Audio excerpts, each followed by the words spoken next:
Hello, welcome back. We're continuing on Min Zhao's parachute kids.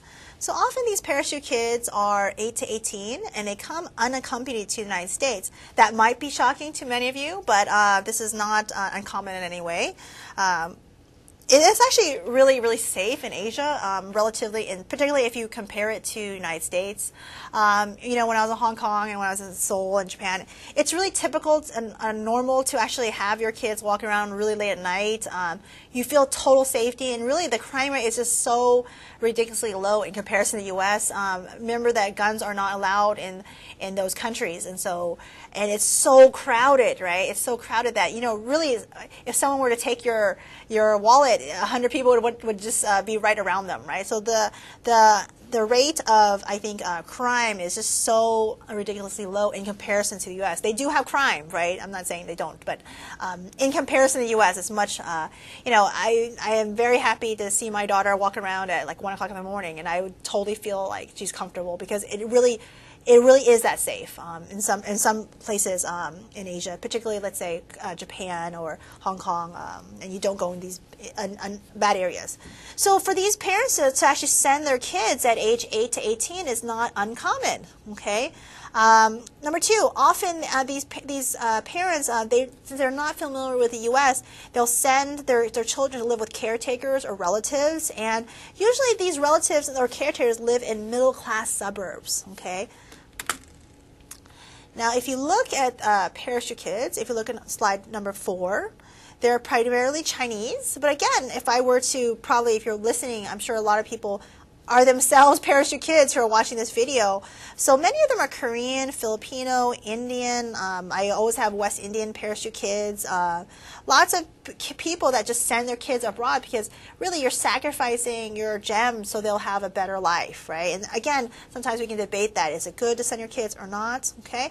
So, and particularly in this case, Min Zhao talks about how many of them came in the 1980s and 1990s, and we talked about in earlier the last talk we talked about how, and really in the 1990s we started to see these cracks in these parachute kids, right? Mental illness, some joined gangs, and actually there's a lot of crime, right? For a small segment. Majority, of course, did not have this, but there really was this segment that actually did have really maladaptation, right? You're sent here by yourself, age 11, to live by yourself in a house.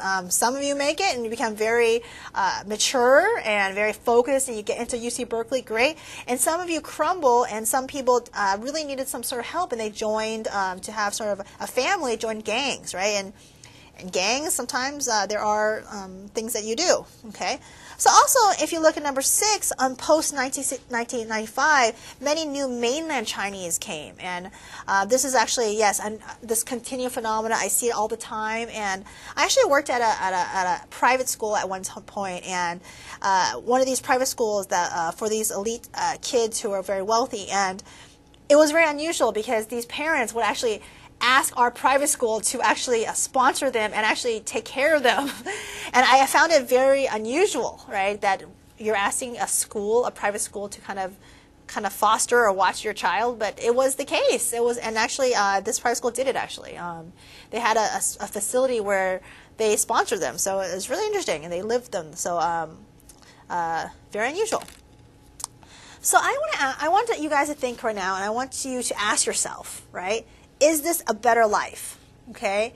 Is it a better life for you to send your child abroad to live in the United States versus staying at home, right, which had limited limited resources? So number 1, write this down, your notes, write this down.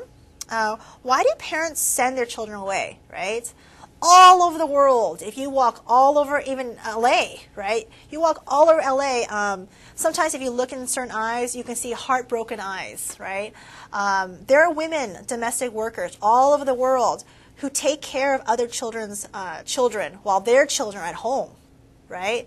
You know, it was When I was in Hong Kong walking around, I saw a lot of Malaysian women and Filipino women taking care of Chinese babies, and knowing that their own child was in the Philippines or Malaysia by themselves, right, or with some distant family member, right?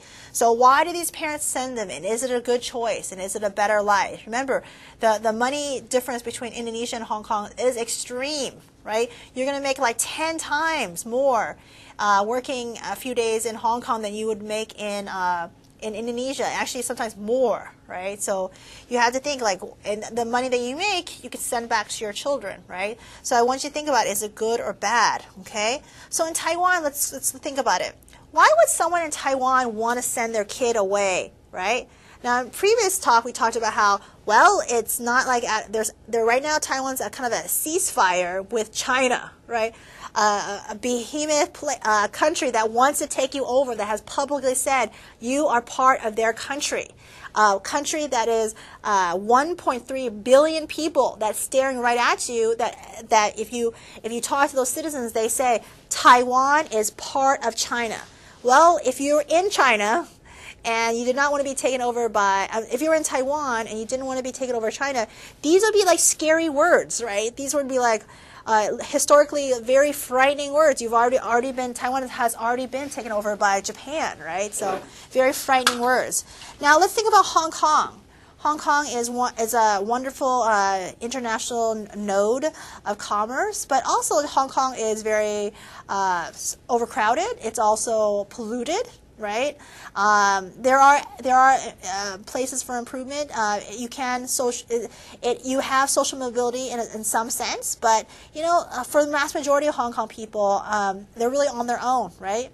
Would it be prudent for you to send your child to go to the U.S. at age 13 when you know that they will probably make it to college and get in and work their buns off and get into UC Cal State?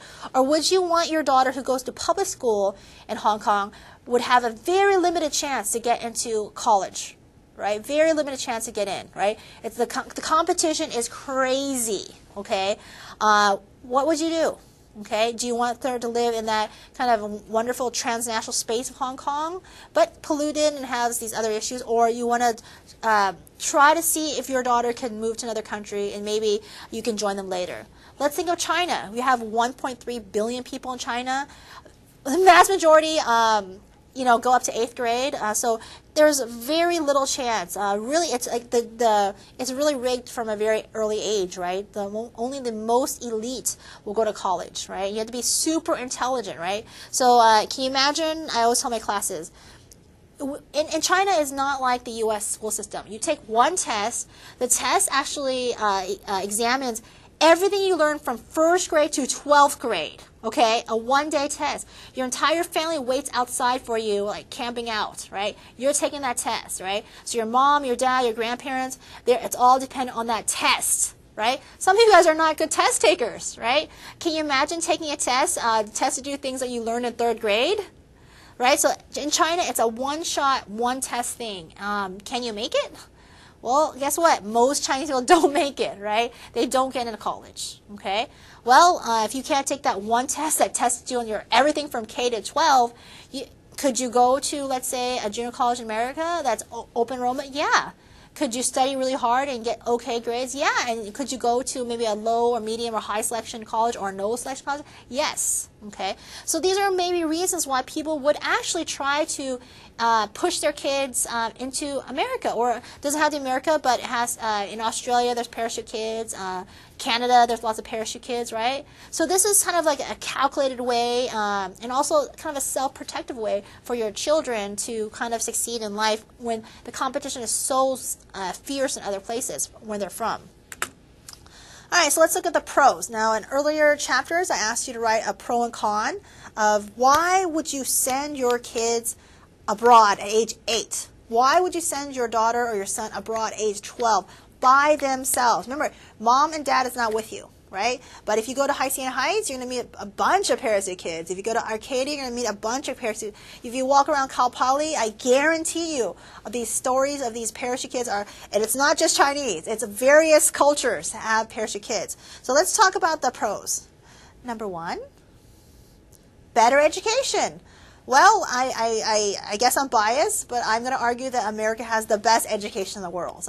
Well, I say that because everyone's trying to be like us. Everyone's trying to change Hong Kong's trying to change their 3-year British program to be like the American program, to have GEs, and then go into your majors, right? So a lot of people are realizing that the American education system, particularly higher education, is still the best in the world. I argue that it's still the best in the world. I know you guys you're paying some crazy astronomical prices for tuition, but still, I argue it's still the best in the world, and you still get the best breadth and the best bang for your buck, particularly if you're at Cal States. I mean, really, it's like the best deal, and you're getting so much great education on multiple levels, okay? Also, the pros.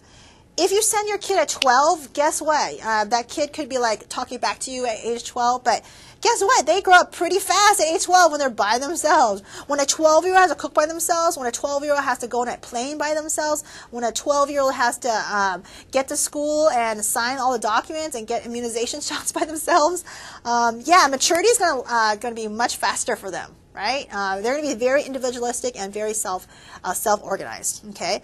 Also, another pro is standard of living. Now, we talked about the psychological stress that people in Taiwan have, knowing that a behemoth country that's very close to you, it wants to take you over, really has had all the citizens agreeing that Taiwan is part of China. So you have a psychological stress. But also, in terms of if you compare, let's say, Hong Kong with the U.S., really much less pollution in the United States, okay? So again, some people argue that is a pro, right? It's up to you. I want you to think, would you send your kids away? Right? Would you send your daughter away, your son away, if this was your competition? If in China you take a test against the other millions, hundreds of millions at least, who take the test with you, if you're in Taiwan, an enemy so close, or in Hong Kong, choking kind of pollution, okay, and kind of stacked deck. All right, so let's do more pros.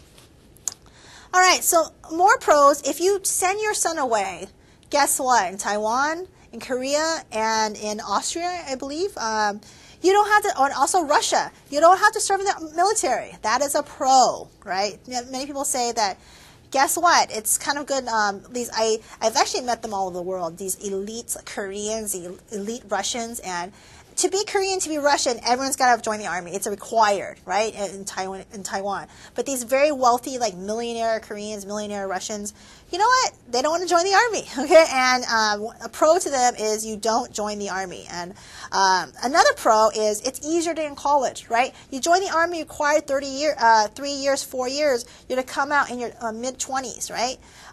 So a pro is you go straight from high school, so it's kind of easier to get in, and you don't have to matriculate again, okay? Also, it's a pro is when you move to another country, particularly the U.S., right? You obtain residency, you kind of get citizenship, right? So that is a huge pro for many people, right? Also, another pro is you avoid the war, right? For other countries, war is a real thing. All right, so let's look at cons for parachute kids, right? A lot of times it's really interesting. I really do see a gender split in my classes.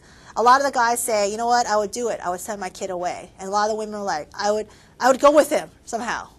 But really, remember, these are extreme circumstances, right? So what are cons for the parachute kids? Well, we began one of the first lectures, we talked about how the crime in the 1990s, early 90s, was actually committed by parachute kids, and there was home invasions, and there was gangs, and it made kind of the LA Times, which is a very well-respected newspaper, so it's going around. So the first thing is family disconnect. Your mom sends you away at age 12. How close do you feel with her? Right? She sent you away, right? Do you later on forgive her or understand, right? I've had students say that they just don't feel anything to their mom. Their mom sent them away. Their mom is really their sister who raised them, okay? So one of the cons of parachute kids is you just don't feel connected because, again, you don't see them. You left them at 12, okay? The second con for parachute kids is psychological mental health, right? I have a friend who was a parachute kid, and he actually says that he has psychological problems, and he actually said that he wanted to study the psychological problems of parachute kids. Remember, you're a kid that's completely raised in, let's say, to age 13, 14, in a foreign country, an island, let's say Taiwan or Hong Kong, and you're flung into a different country, a new language, a new cultural milieu, a new custom, a new culture, how is that going to psychologically affect you? Usually you come in as a family, you kind of like matriculate together as family, but you come in as a child, you're on your own. Okay, so there's some psychological issues. For many, I would say the mass majority, there isn't. But for many, so some there are. And we talked about they went to jail. Okay, all right. So other cons. Well, some parachute kids actually jump to multiple countries, right? So you actually parachute to Canada. After Canada, you parachute to the U.S. So there's like multiple parachuting that your parents made you do, right? Particularly the Hong Kong case people do, okay? Also, last but not least, the gangs, right? That is an issue that had affected some parachute kids. All right, so let's talk about more cons. Number 5, drugs. You know, it's really difficult to listen to your mom when your mom is a couple thousand miles away, okay? So unfortunately, some parachute kids have taken to drugs, alcohol abuse. Remember, they're on their own, okay? They're on their own, okay? There have been cases of prostitution, right? Which is unusual because the parachute kids tend to be upper middle class or rich, right? And then also there's no parental guidance, right? So you're every day, you're really on your own, right? It's like, it really depends on what type of guidance they looked upon you. And for our class in particular, ethnic identity, your identity is really in question because your parents have such a huge effect on your identity. But you're just flung into a different country, right? And remember, your parents are not with you. So there is a kind of a identity crisis effect for some of these kids, right? And again, there's books on this, Parachute Kids, and I guarantee you, you're walking around Cal States, I guarantee you're passing by a lot of parachute kids, and you're probably going to hear a lot of stories, good as bad, from them. All right, so thank you so much, and I'll see you next lecture.